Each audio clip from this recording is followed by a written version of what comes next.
I'm an excitable person, but when Tony said, who's going to introduce Donna Sokol, I said, me, because I have been to Mount Vernon Place, and I felt the Holy Spirit under my skin, so it is my joy and excitement and pride to introduce Donna Claycomb Sokol to you. She is a former White House intern, both the House and Senate. And how many of you are Duke graduates? Raise your hand. She was the director of Duke admissions, Duke Divinity School, and currently now she is serving as the senior pastor of Mount Vernon Place United Methodist Church in the downtown DC area. And without further ado, I welcome you, Donna. Would you join me?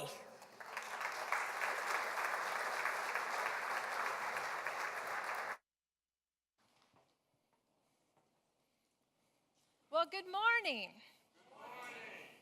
I want to begin by saying thank you. One of the great gifts of writing a book with Roger has been the privilege of traveling to different places across our connection in order to tell a portion of our story. And I have learned to never, ever take this for granted. That you have chosen to be here, that you've chosen to invest some of your resources of time and your church's money, and it is a great privilege to be with you. I'm deeply grateful for your hospitality here in South Georgia as well, and I thank you from the bottom of my heart just for being able to share our story. 13 years ago, I was appointed as the pastor of let's get this right. Can we come up? There we go. Of Mount Vernon Place United Methodist Church in downtown DC. If you know your Methodist history, then you may remember that in 1844, there was a split in the Methodist Church over the issue of slavery. And in 1850, 50 people came together to form Mount Vernon Place Methodist Episcopal Church South. So our congregation was founded with those 50 people in 1850 to be the representative church for the southern branch of the Methodist Episcopal Church South.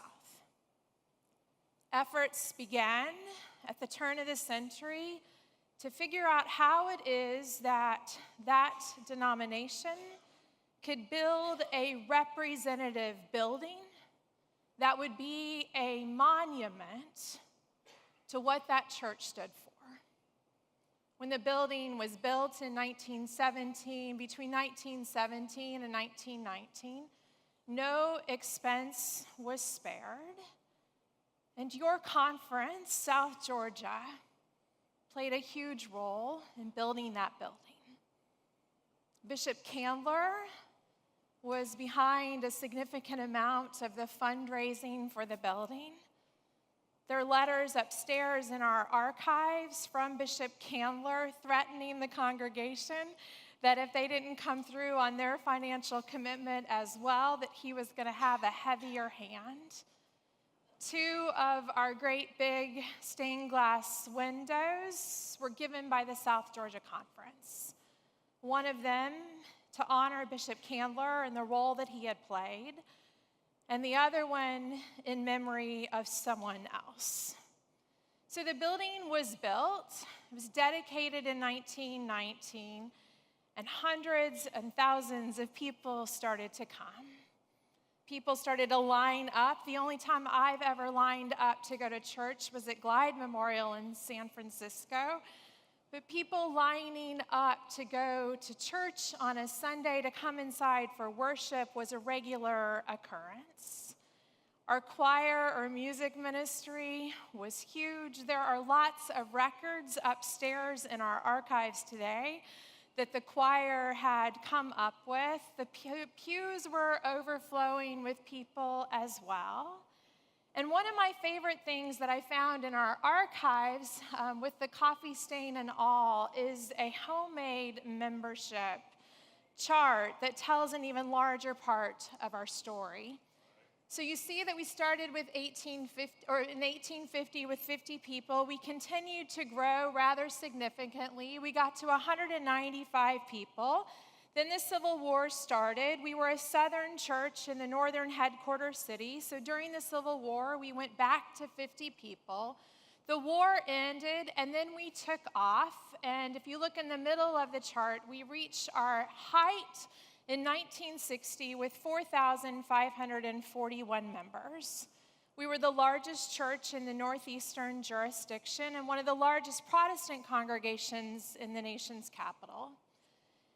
Then you watch over that next 6 years, either we cleaned the roll significantly or we lost a third of our membership. And then we continue this downward spiral. When I arrived in 2005, this is what the outside of our church looked like. The picture on the right with the gates is on Massachusetts Avenue, which has foot traffic nonstop, in addition to dozens and hundreds of cars who drive by on a regular basis. The gates were never, ever opened. The ones on the other at the top where the red banner is, those gates would have been opened on a Sunday morning and then closed immediately. The gates were installed because rather than figuring out how it is that our congregation could be a blessing to people who were experiencing homelessness, this is how we dealt with the issue, by installing gates. So if you're walking by or driving by that church, you're probably wondering, is this congregation still there? Is this church open? Or is it closed? And then this was my cast of characters, or my core leadership, when I first arrived at the church. The woman in the middle was Mabel Wright. Mabel was 97 years old and the chair of the Staff Parish Relations Committee. Howard is on the far end with the hat on. Howard was 98 and our head usher. So if you walked in, this is who would have handed you a bulletin and said good morning to you. In the picture with Howard is Lois. Lois was our 93-year-old finance chair. She'd held that role for more than 20 years. And Thelma was the young one. At 88, she was our council chair. So these are our, and I forgot Mrs. Delaney, who was the 90-year-old lay leader. These were our core leaders. And what I was told when I was first appointed there was that I was a hospice chaplain to these people, while I was also starting a new church. That was horrible advice. That couldn't have been further from the truth. And I never, ever allow people to say that Mount Vernon Place was a restart. It wasn't a restart. It was a renewal story because these people never gave up. Mabel, the person in the middle who was our chair of Staff Parish, the first time that I met Mabel, before I was even being appointed, it was my introductory meeting.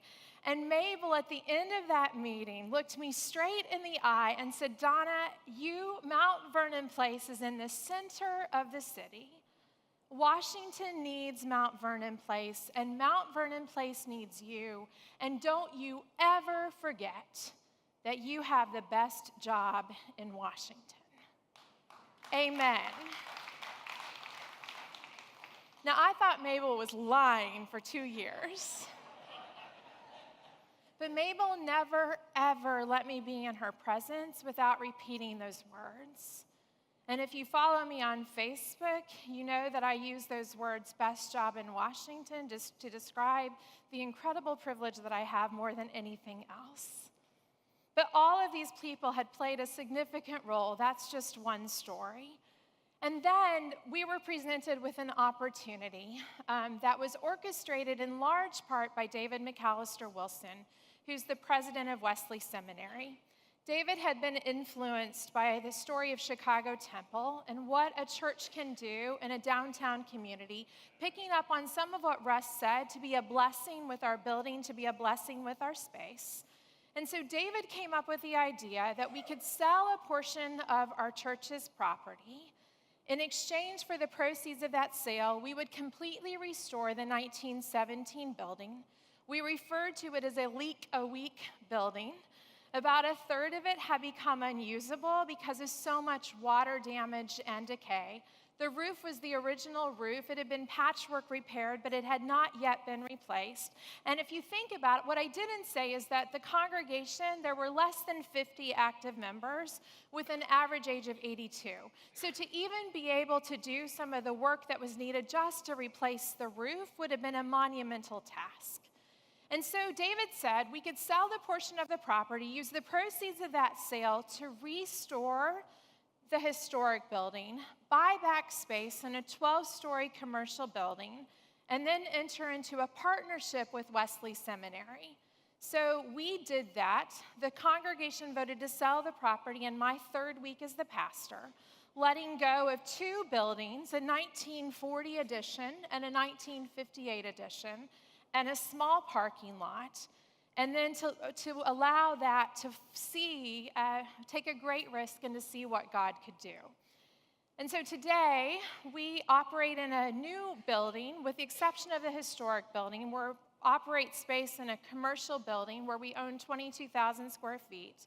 And then there is space for up to 18 seminary students who live in intentional community just above the church offices. Our church is located catty-corner from the new convention center, and so we also seek to be a place that is used as much as possible throughout the week. We never, ever give space away. That might be something that's different, but what I've been taught and what we try to embody is that anytime we give space away, what we're saying is that that ministry or mission or organization is just as important, if not more important, than our church. But what we do is to allow other organizations to help us operate this space that we've been given as to be stewards over. So today, 80% of our overall building operation is paid for by outside users. So the bulk of what comes in the offering plate goes directly to mission and ministry. So this is what God used to do a new thing, literally demolition. I regularly say that Mount Vernon Place was full of crap. But it wasn't just closets that were full of crap. The back of our bulletin that lists everything that we do was also full of junk. Junk that had made a difference 40 to 50 years ago, but hadn't made a new disciple in a really long time. And so we had to get rid of everything. We literally let go of everything. Everything that we were doing, with the exception of 11 o'clock worship. We let go of all of our building space for a year and a half, moved across the street to an old Carnegie library where we rented a theater. And the only space that we had access to 24/7 was a construction trailer on the front lawn. One of the biggest invitations that I believe that we should ponder on a regular basis is how is it that we can move out of our buildings? How do we move out of our buildings? There's a young man in Florida, and Bishop Sue, you may know him, Michael Beck, who's working significantly with the Fresh Expression movement in the Florida Annual Conference. And I love watching what Michael is doing right now. He's the pastor of a local church, but almost all of his ministry is out in the community. On Sunday nights, he has burritos and Bibles. Burritos and Bibles at a Moe's Mexican Grill. And if you look at the pictures, he's developed a relationship with whoever it is that owns this particular branch or franchise of Moe's. He regularly says, please invite all of your unchurched friends to come. There'll be free chips and salsa. So the church provides the free chips and salsa, or in partnership with the owner of the restaurant. And it's burritos and Bibles. He has tattoo church, bar church. How is it that we can move outside of our buildings? And if you ever have the opportunity to operate a church without a building, I think that's a huge gift as well. So letting go. We're getting used to this. There we go. This is a fascinating video. I'm going to try to restart it that I found on Facebook by Ray Drummond, the Pioneer Woman. And if you read the quote, she says, the first pasture wasn't burned, not pastor burned. The first pasture wasn't burned this year. You can see the fresh spring grass growing, but it's having to fight the old stuff for space. The second pasture was burned in late March, and it's growing back thick and lush. We don't burn pasture every year. It's on a cycle. So I always love these moments. So the first pasture was burned, not burned. And so it's constantly competing for the new life that's ready to emerge. The second pasture was burned. And then look at what it looks like now. How often do you let go of things at your church so that something new can emerge?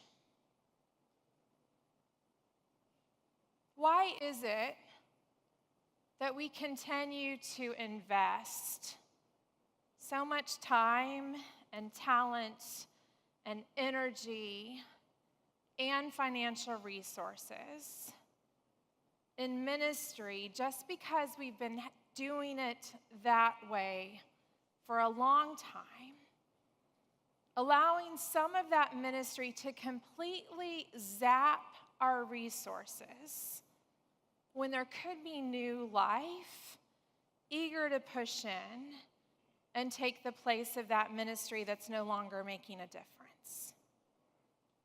So when we were writing the book, one of the things I loved learning the most about was pruning. Have you ever purchased a petunia plant? So what do you know if you have a petunia plant? Anytime there's a dead branch or a decaying branch, what do you have to do? Pull it all the way off, right? If you only pull it halfway off, it doesn't work. You have to pull it all the way off. And if you have a petunia plant on your front porch, it almost becomes a daily exercise. That anytime you walk past, do petunias bloom here? Okay, all right. So anytime you walk past it, you have to pluck off the dead so that new life can emerge. So if you see these two pictures, which one is your congregation?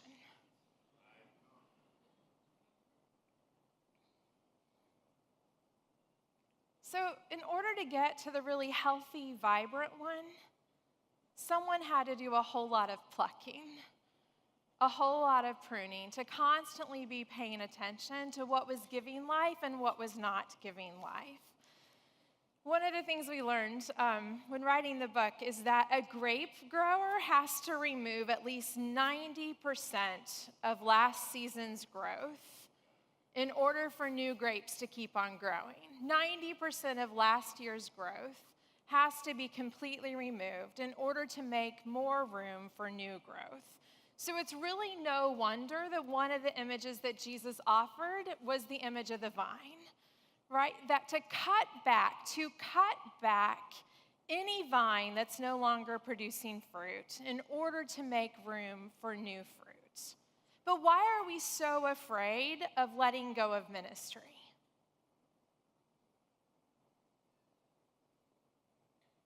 Anyone?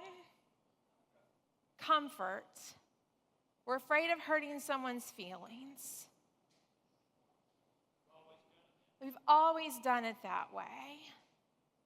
And I also wonder sometimes if we're afraid of what might emerge. What kind of new life might emerge? What God might do if we let go of our stubborn ideals for what the church has to be or could be in order to make space for what God wants to do with it. So if you were leading your congregation through a process, if you treated your congregation like a petunia plant, how much agreement do you think there would be over which blossoms or blooms need to be plucked off and which ones need to stay? Not a lot, not very much at all, right? But then how can we lead our congregations then? Through processes that enable us to see and to claim what does healthy ministry look like and what does not healthy ministry look like. One first experiment is to go and look and see how much money did our congregation spend last year to make one disciple of Jesus Christ. And then I think about some of our other ministries, our ministries with people experiencing homelessness. How much are we spending to try to end homelessness versus other organizations in the city? And then does it mean that we need to keep doing it? Or is the bigger investment for us to partner more deeply with the resources God has given to us in order to do that? Going back to what some was said earlier. So then moving into one of the ways of continuing to experience new life and growth. How do we look at adaptive leadership? And Ron Heifetz says that adaptive leadership demands 3 tough but very important human tasks. What do we conserve from our past practices? What do we discard from our past practices? And how do we invent new ways from the very best of the past? So what do we need to keep on doing? What do we need to let go of? And then how is it that we can build upon the very best of the past? So what is the very best of your church's past? At Mount Vernon Place, one of the things that I knew from digging through our archives is that our church had always cared about the homeless. This is an old scrapbook from the 1960s that I found that talks about some of our ministries. We had men on Mondays and women on Wednesdays. And it has statistics about how many different men we interacted with during that year, in addition to talking about how it is that we wanted to be about face. How we didn't want anyone who came to receive ministry at the church to be just another faceless person, but to really enter into community and conversation and friendship with one another. So when I first got to the church, I started to ask a lot of questions about how many people were sleeping all around the church and what it was that we were doing and why it was that we weren't doing more. And one day the administrative assistant, Rebecca, pulled me aside and she said, "Pastor, I'm trying to be helpful. I just need to tell you that people are tired of you talking about the homeless." But what I knew is that we were a church who had always cared about the homeless. We had just forgotten that. So what is the very best of your church's past? Matt Miofsky and Jason Biasi have a new book coming out. Matt pastors The Gathering in St. Louis, Missouri, which is, I believe right now, our second fastest growing large church in the United Methodist Church. And Matt and Jason, in their research on the 7 virtues of the fastest growing congregation, says that every one of them had an early miracle. So they had an early miracle early on. Matt's example was when they were getting ready to build a new building, someone just wrote him a check for the property. So outright wrote him a very generous 7-figure check to pay for the property. But what is the very best? Sometimes we do have a miracle, but sometimes it's something that our church did. Russ brought up the name Lovett Weems earlier. Lovett talks about how we should all have something that we can say about our church. I'm so proud to be the pastor of a congregation that really cares about children. So sometimes it's digging through to figure out what is the best of our church's past. This is another treasure that I found in our church's archives. When I first got to the church, the only pastor that I ever heard about was John Rustin. Dr. Rustin had served our church from 1935 to 1950, so he had been gone 55 years.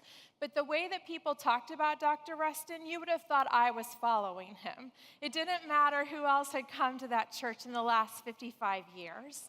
And so I knew how much people loved Dr. Rustin.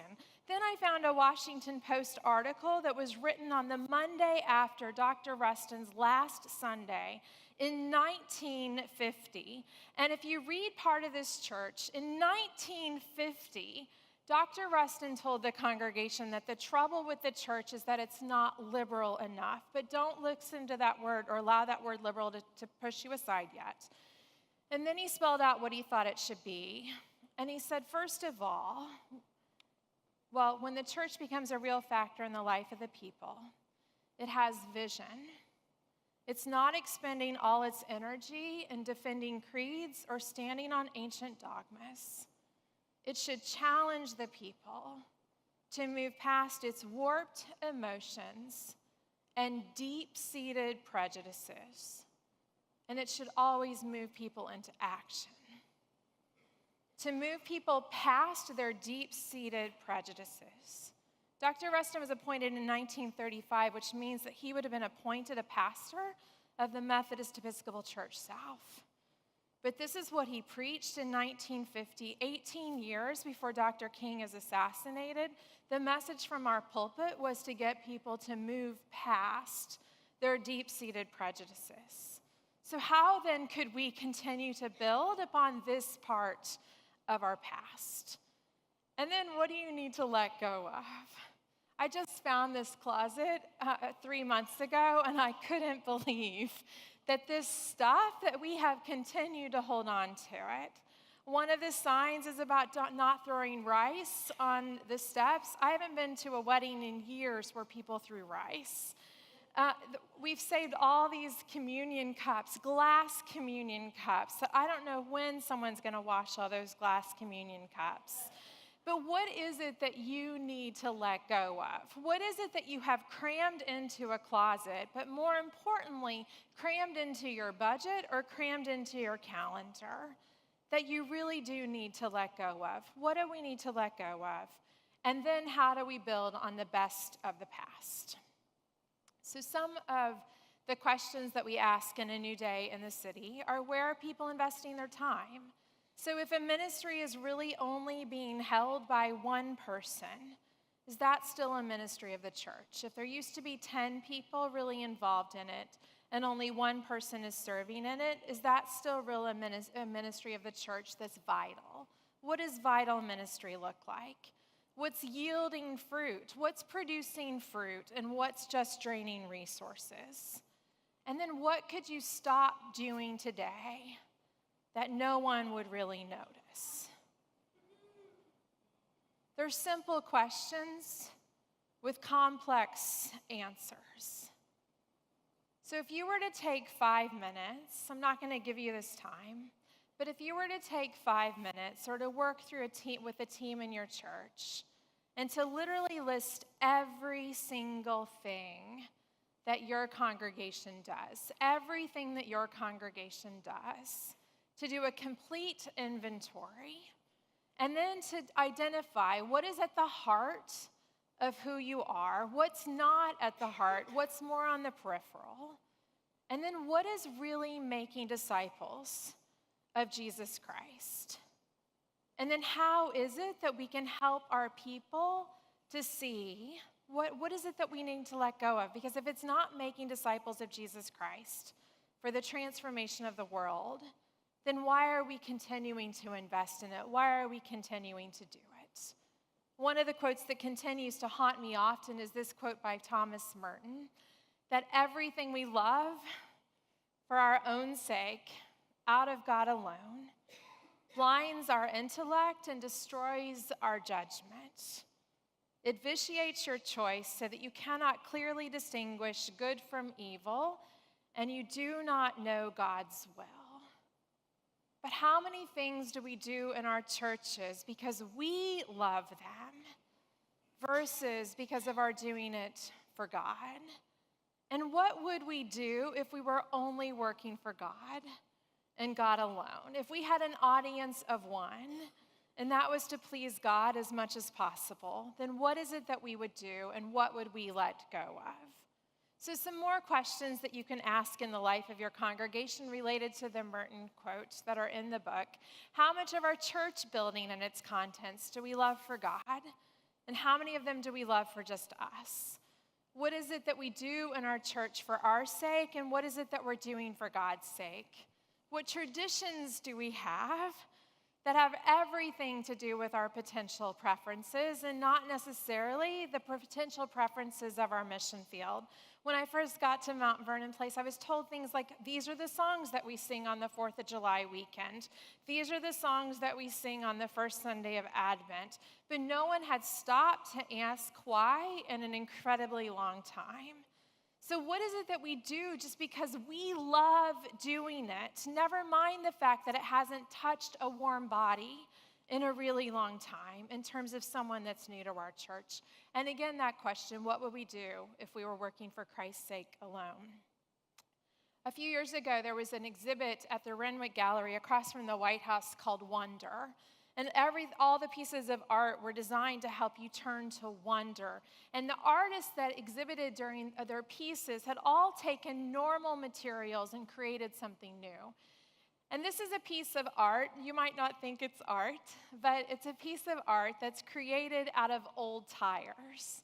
So tires that might have just been cast aside or found in an old dump or lot that someone had taken and crafted into something new. I don't know where you would install this piece of art in your home or in your church, but a piece of artwork. So then how is it that we can take some of what God has given to us and to build upon the past? So for Mount Vernon Place, I knew we'd always cared about the homeless. The stories I heard about Dr. Rustin were that Dr. Rustin had a deep love of young adults. And so it was during the Dr. Rustin years when our church opened on Saturday nights for dances. And ballroom dancing would start at 8:30 and square dancing at 10 o'clock. And so 35 to 50, that's still kind of scandalous, right? To have a church sponsoring a dance. But that's the reason why thousands of young adults flocked to our church under his leadership, including my leaders who were then there as our leaders, but who had come under Dr. Rustin. So we had always cared about young adults, and we had played a role in having a conversation on race through his leadership and prophetic witness as well. So then how is it that we could continue to uncover that? And sometimes we as pastors, our job is to remind people what used to happen.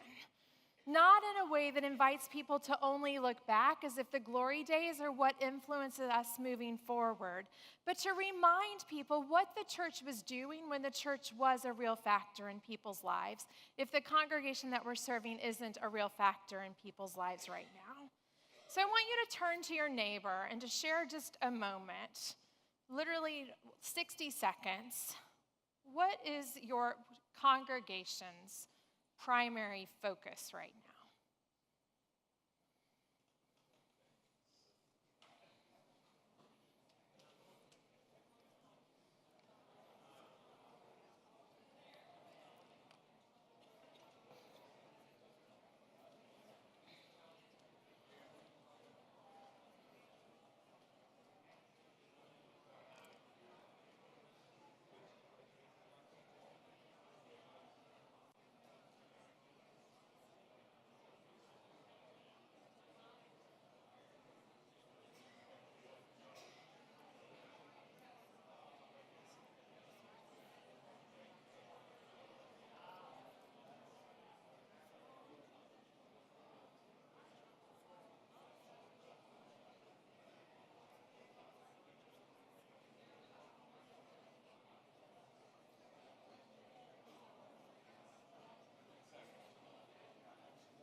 If you haven't switched partners, go ahead and switch and allow the other person to talk.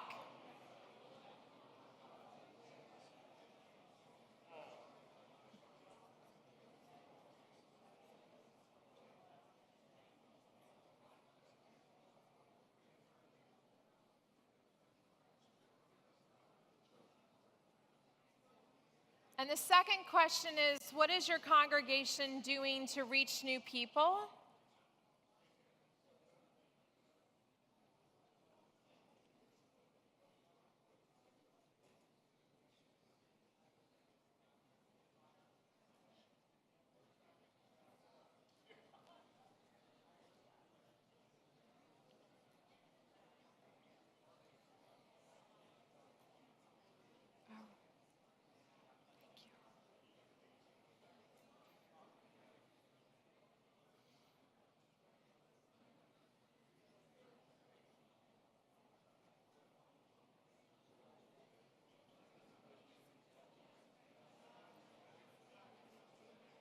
And the third question that I want you to talk about is, how is your congregation participating in God's work to redeem humanity and heal a broken, wounded world? And then the room gets quiet.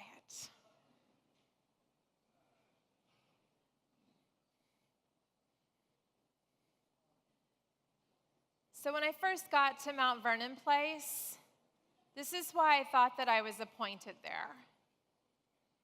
Because the only question that I was ever asked by anyone in a position of authority was how many people were at church on Sunday. No one ever asked me about what we were doing to touch and transform lives. No one ever asked me about how many people we were serving. In conversation, we were invited to respond to these questions in a report. But the question that my DS asked me every time that he saw me was how many people were in church on Sunday. And so for a long time, we were going down before we started to go up. The second year, our average worship attendance was 49.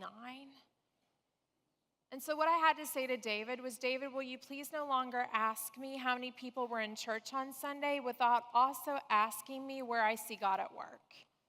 And where I see God at work in the lives of people who are coming or in our broader community. So what I've learned is that both of these things are important. This little notebook is my nemesis. It has the capacity to add joy to my Sunday, and it has the capacity to completely rob me of my joy on a Sunday, no matter what has happened that day, because this is the notebook where our worship attendance gets written down. And rarely do I leave the church on a Sunday without looking at this little book. Even if I'm back in my office sometimes I'll walk back over to the historic church building just to take a peek. And I way too often allow that to make me feel good about what happened that day, or to have completely missed out on what happened that day. Every single numbers are important. They are extraordinarily important, because every single person is a precious child of God. But if we are only building the church for numbers' sake, then we're missing out on something extraordinary. And so how is it that we hold both of these things in tension to one another? Allowing washing feet, servant ministry, making a real difference, also being held in tension with how many people are there. Gordon Cosby, who's the pastor of Church of the Savior, or was the founding pastor, he's now deceased, founding pastor of Church of the Savior, has always been a hero of mine. And Gordon, this article was written in the Washington Post a few years ago about the work of the Church of the Savior. Never a conventional church, no pews, no Sunday school, not even a Christmas service. But for 60 years, this church has fueled a revolution. And then it talks about the different ministries. One of its programs found jobs for 800 people in 2008. Another provided 325 units of affordable housing. There's Columbia Road Health Services, Christ House Medical Services for the homeless, Miriam's House for Women with AIDS, and on and on. So Church of the Savior has figured out how does it play a vital role in the lives of people who are living in Washington, while also having a relatively small-based community-centered worship. So the question comes back to, what are the wounds that need to be healed in your community? And how is your congregation trying to heal these wounds? And you may not have poverty on your doorstep, but we all have wounds that need to be healed in our community. You may have seen at the beginning of this year, there was a 60 Minutes episode where in Great Britain, Prime Minister Theresa May has just appointed a minister of loneliness. A minister of loneliness.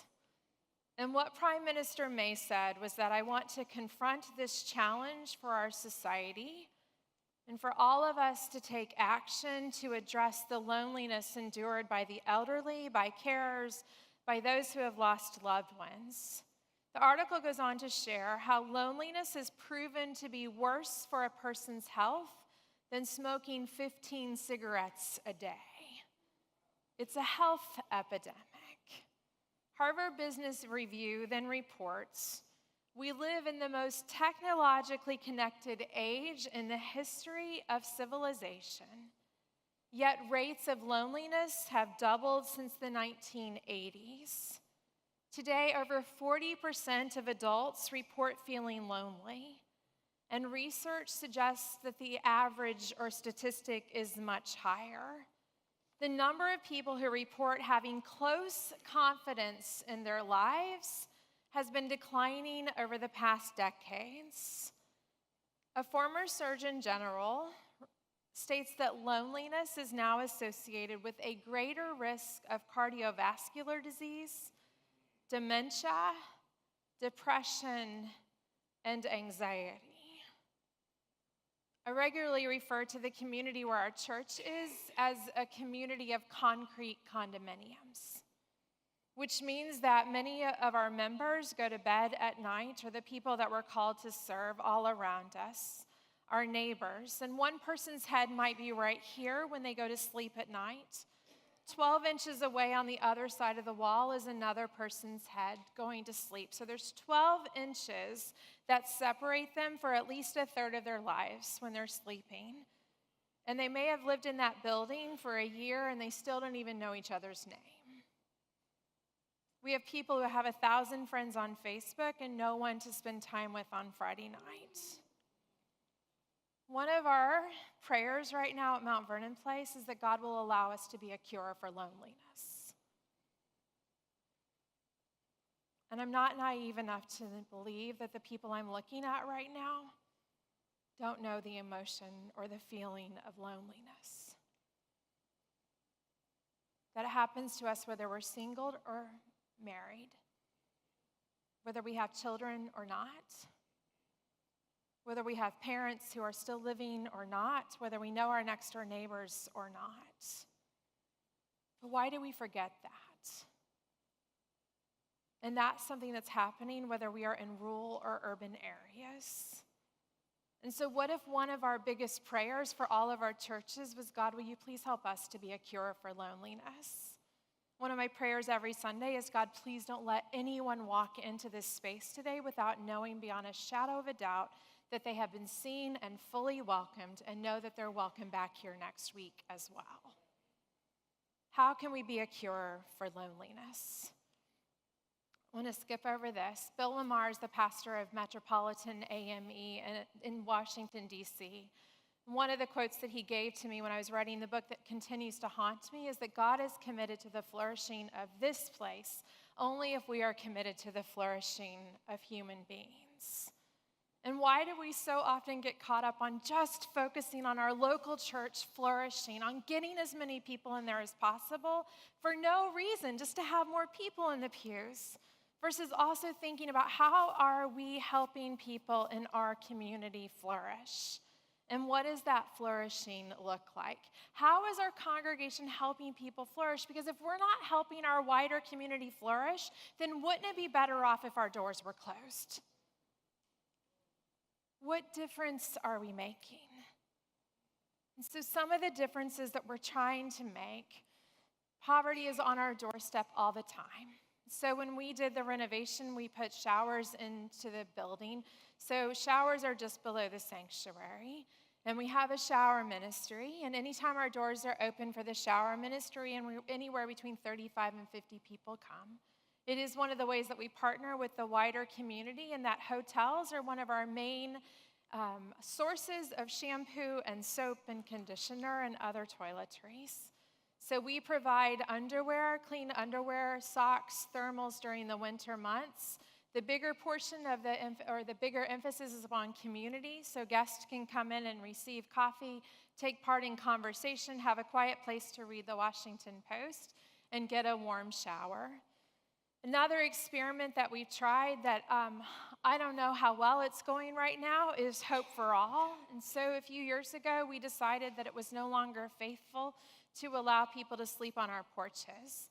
And part of what precipitated that conversation was this scene that's on the screen, which is right outside of our sanctuary doors on one of the coldest mornings in January, when I asked a colleague to please come outside with me because I wanted to make sure that the people who were out there were still alive because the temperatures had dropped so severely. And this is the scene that I saw, which I had seen on mission trips in other countries, but I'd never seen so close to a church that I was serving, certainly not on the front porch, with people's belongings behind those tarps, prescription medication, food, anything that people might have needed. And so we discerned with another partner in our building who works, whose life has been devoted to working with people experiencing homelessness, that we would no longer allow people to sleep on the porches, but one of our members said, but we can't just move our residents to someone else's porch. And so we started a Wednesday morning ministry called Hope for All, and we initially gathered the residents who had been sleeping or living on the porches throughout that winter to come inside, and we started to ask questions. What do you need? What are the barriers that you have to getting employment, to getting into housing? And one of the things that we quickly learned is that if someone has a job interview but doesn't have money on their Metro card or bus card, then they can't get there. If someone gets a job but doesn't have money on their Metro card or bus pass until they get their first paycheck. And so we started to invest money in bus passes until we got to the place last summer where we had 82 people showing up every week for a $17.50 weekly bus pass. I ask pastors sometimes who are telling me about their churches, what does your church argue about? Because I think you can tell a lot about a congregation based upon what you argue about. We argue about bus passes and how much money we should spend on them. That did keep me up, as you can imagine. If you quickly do the math, 82 times $17.50 on a weekly basis, you can see that the budget for that ministry was going to go pretty quickly. I don't know if what we're doing is faithful. It's where I pray Merton's prayer all the time. My Lord, my God, I have no idea where I'm going, and just because I think I'm going in the right path doesn't mean that I'm doing so. But what we have learned is that they're basic barriers. One young man had a construction job, but he didn't have the tools that he needed, and so we purchased $100 worth of construction tools. That young man has now come back and employed 3 other people from Hope for All. So there are incredible success stories like that. It's also a place where we are learning that ministry has to be constantly evaluated as well. And then one of the most extraordinary things that's happened in the life of our congregation happened in October of this past year, something that has been deeply meaningful to me, is that we were approaching the 100-year anniversary of the laying of the cornerstone of our grand, monumental, historic building. And how do you both give thanks for this grand, monumental building that has played a role in so many people's lives and formation, is the reason that some people come to church because we're surrounded by hotels, and some people just want to come and see what's inside this glorious building. So how do you give thanks on the 100th year anniversary of the laying of that cornerstone? And how do you also tell the full story about why that building was built in the first place, about what it was built to stand for? And so a couple of years ago, when I was preaching a series on the politics of Jesus, I preached one of those sermons on Black Lives Matter. And at the end of that sermon, I said, if there's anyone who wants to enter into a deeper dialogue with me on racism and racial justice, I'd love to hear from you. And one person said yes, and that was all it took to start a reading group. And so we started a racial justice reading group, reading James Cone or Ta-Nehisi Coates. Patricia Rabin's the first place that we started, Tim Tyson's The Blood of Emmett Till, and we started to read, and this group continued to grow. The more that we read together, more people started to come. And so it was this group of people who have been reading together for 18 months that I said, we're approaching this anniversary. What do we do with our past? How do we both honor the laying of the cornerstone and also repent of the sin of racism that built this building? And so that group came up with a litany of repentance. And during that worship service, we told the whole story of why our church was founded. And then we invited people to come up and to sign the banner that was just up that says, and it's still there today because it's one of our most important witnesses that we make in downtown Washington right now. And that is that we repent. We repent for our roots in white supremacy. building a foundation of truth and reconciliation. One of the new families that has come as a result of this banner, the Washington Post did an article. It was on the front page of the Metro section covering our service of repentance. And there's a man who's been in our pews nearly every year since, who's 55, 60 years old. He told me that he finally told his Jewish mother that he's been going to church and that for the past 20 years he's been a practicing Buddhist. But he read about our church and he thought, here's a church that's trying to be the church. I want to go check that out. And he's continued to come nearly every Sunday. And a few months ago, he said, my wife and my son can't figure out why it is that every Sunday I'm going to church. But for the last 4 weeks, his wife has also been in the pews with him. And so that's one of the ways that God is also using some of what we have been trying to do. Sometimes we don't just need to build up on the best of our past, but sometimes we need to build up on the worst of our past as well. And if you are serving in a church building that still has those words, Methodist Episcopal Church South, written somewhere on them, if you haven't yet told your people about what those words stood for, then I believe that there's a whole opportunity for God to do a new thing in your church as well. And don't discount what God can do when we tell our story. If you walk into the new Museum of African American History and Culture, there's a quote by John Hope Franklin, the great historian, that says we have to tell our unvarnished truth. And sometimes the church has been really good about covering our truth instead of telling our unvarnished truth. I'm almost out of time, so let me close with one thing. There's an incredible book that I would commend to you called The Power of Moments, written by Chip and Dan Heath, the same people who wrote the leadership book Switch and some other books. And in this book, they write about the power of moments, and they tell the story of a hotel in Los Angeles. And it's called the Magic Castle. And the Magic Castle was once one of the top 3 rated hotels in the city. It was ranked even higher than the Ritz-Carlton and the Four Seasons. And if you go on TripAdvisor and look at images of the Magic Castle, it doesn't look like anything magnificent at all. Chip and Dan write, the rooms are dated, the furniture's spare, and most walls are bare. In fact, even the word hotel seems like a stretch. The Magic Castle is actually a converted 2-story apartment complex from the 1950s that's painted canary yellow. So how then is the hotel so highly rated? It's because there's a red phone in the pool area that's called the popsicle line. And so if you're in the pool and you pick up the red phone, you place an order, and minutes later, a staffer wearing white gloves delivers your cherry, orange, or grape popsicles to you at poolside on a silver tray for free. There's then the snack menu, a list of goodies ranging from Kit Kats to root beer to Cheetos. And Chip and Dan explain what the Magic Castle has figured out is that to please customers, you need not obsess over every detail. Customers will forgive you for small swimming pools and underwhelming room decor as long as some moments are magical.